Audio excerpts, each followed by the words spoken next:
Good. The good guys are about to take the lead. All right. Maybe they'll actually keep him there longer than one game.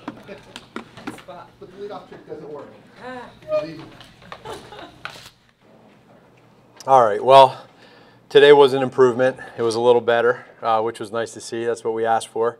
And I think the guys are starting to kind of get a feel of a lot of reps, which we're getting some good video of to kind of see where they're at with their reps and their legs, their bodies, mental reps, that sort of thing. But overall, we were pretty happy with the way that today's practice went, and now tomorrow we'll finish up with a red zone day.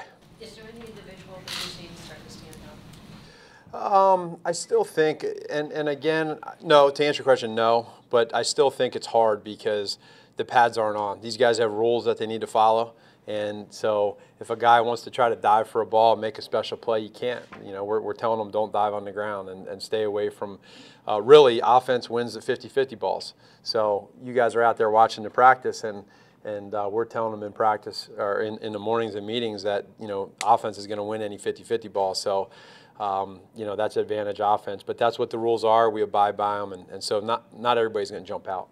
What have you learned or sensed from Anthony Miller, just being around him for a couple of days and we've seen him for individuals? Yeah, he has a desire to be great. You see that. And he's got a long ways to go. I mean, this is day 2 for him. But you can see within that he's motivated. He's self-motivated.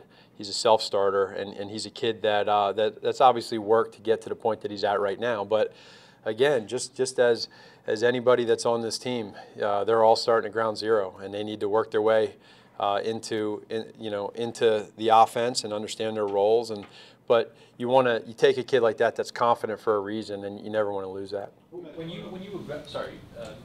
evaluated him, what did you notice in his game from a concentration and catching the ball standpoint and any drops? Well, he has big hands, which makes it a little bit easier to catch the football, and you see that. So he's a natural catcher. There were times that you saw there were some inconsistent drops that he had, but there was a lot of wide receivers in this league that unfortunately have that. So we'll work to improve that. But he's a confident kid that's talented, and he can make contested catches. You see that. So when the ball's in the air and there's a guy on him, he's able to really make that contested catch, and it helps having larger hands to be able to do that. Olin Kreutz was around today, and we saw Mitch Trubisky. Is Olin an assistant, or is he just a guest? What was Mitch there to do anything? Yeah, no, Olin was here today just as a guest and just kind of helping out. And, you know, we'd be crazy to not take any advice that he has. And he has a great relationship with Harry. So being able to have that's invaluable to these guys.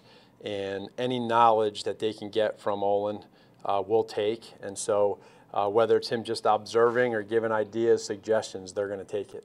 How important do you feel it is to kind of embrace the alumni, especially, you know, you brought back 7 of the guys the other night for that event with the rookies, and just in general, how important is it? To me, that's what it's all about. It really is. It's about the family atmosphere. And so whether or not I was a part of it, it doesn't matter. I am now. And so this is all a we thing. It's not about me. And these guys, you could feel the energy and the happiness that they had coming back here. And we wanted to let them know there's an open door policy. You know, this is us. And so any chance you get to relive maybe your past and the experiences that you had here, we're crazy if we don't let our young guys right now feel that. And there's just so much history and tradition, and it's just so powerful to have that the real life experiences of them to be able to be out here at practice, at games, at dinners, etc. We want that. What have you observed as kind of the learning curve for rookies when they learn your playbook in terms of the guys on the offensive side of the ball from college to pros? Because some of the guys have said that it reminds them of some things they did in college, but what have you seen with that learning curve? So the learning curve for them is really going to be consistent of their splits and the details of conversions within their wide receiver routes. Now I'm talking more, it's wide receivers and tight ends. Backs is going to be a little bit of protections, but I thought what you saw today was there were some repeated plays that we called from yesterday's install that they came out today, and you could see that the second that play was called, they felt confident because they heard it yesterday, whereas the plays that were installed today, still a little fresh and a little new. So the guys that break the huddle and go the wrong way on day 2 are the ones that, like I said, they're the ones that we got to figure out, okay, what's going on here. But the ones that fix their issues, they come out and they're able to play a little bit faster. It's going to show up on tape. You guys have talked about Miller's physicality and his attitude. Yeah. Is that something you can, I mean, even when he's limited to individuals, can you tell, can you see that somehow on the field, you know, when he doesn't have the luxury of going up against another guy? Yeah, I think you can. The one thing with Anthony is he's very aggressive and violent with his routes. So, you know, everything he does, I don't hear him grunting, but I wouldn't be surprised if when he's in the middle of his routes, there's some grunts in there. Oh yeah, on air, because you're always going, you know, that's important to keep that timing, but it shows up on tape. You see that, and so, and then you see times where he's blocking, he's nowhere in the play, and he likes that physicality, and so Coach Furry preaches that physical, you know, mentality and being physical, having that toughness. He preaches that, and he's going to look for that in each and every one of his guys. What have you seen out of James Daniels so far? And I know he is still transitioning a little bit to guard. He played it a little in college, but how have you seen him progress in that transition? He's doing well. When you see him in the huddle when we're calling the plays, he's very focused. So you can see right now he's listening to the plays. He's trying to understand it, and he's just so entrenched into what's going on. So he's not just kind of looking to the side or anything's too big for him. This kid is really into it. He's into the details. He knows that, and so when you have that, you got a kid that's into it like that. You're at an advantage as a staff because he's going to listen. He's going to be a sponge and soak everything up so that he can develop. Tolliver, the LSU corner. Was he a little banged up today? We saw him off. Yeah, he had a little issue with his hamstring, so we wanted to keep him out, but we thought. Yeah, yeah, yep. What about Iggy? Yeah, so he's back at school right now, and that's it's what he needs to do right now, and it's all excused, and so he'll be back. Matt, James said he didn't have a target weight yet. Does he need to get bigger to stay at guard, or does his technique kind of make up for some of that? No, well, he'll naturally get bigger, and Jason Lascalzo, our head strength coach, is putting together some weights for these guys that we want to see them at, and that's something that we're going to discuss and go over as a matter of fact. But he will get bigger, he'll get stronger, and then we'll kind of monitor that and make sure that it's not wrong one way or the other. In terms of your offensive line, assuming usually you play your best five, as far as who starts at center, will Mitch have any input into who he's more comfortable with at center? Let's say it's James or Cody. Does the quarterback his comfort level? No.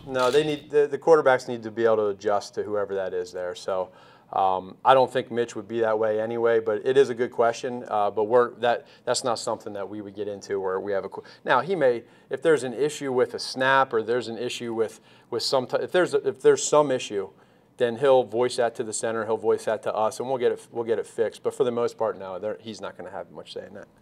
How have the practices sort of helped you from a process standpoint, actually getting guys on the field even in this situation, and plus the new camp, you know, we had a couple weeks ago.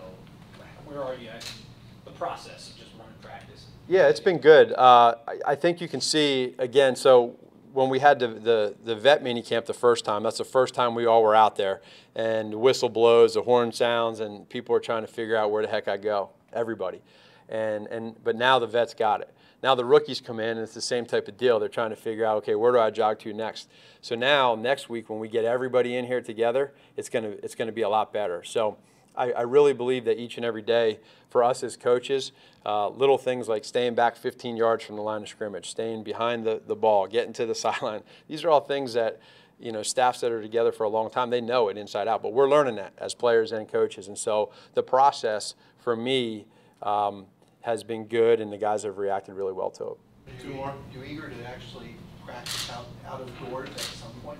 Yeah, we will. And again, we would have practiced outside today, but there was a little weather around us, and we're trying to keep that field just right so that when those vets might have got a little mad if we would have ripped that field up a little bit. So we're trying to keep that field nice and clean for next week. And I mean, we got this crazy weather change and with the temp, but the guys, we might go back out tomorrow, which would be good. But we'll definitely try to go out as much as we can. Thanks, guys.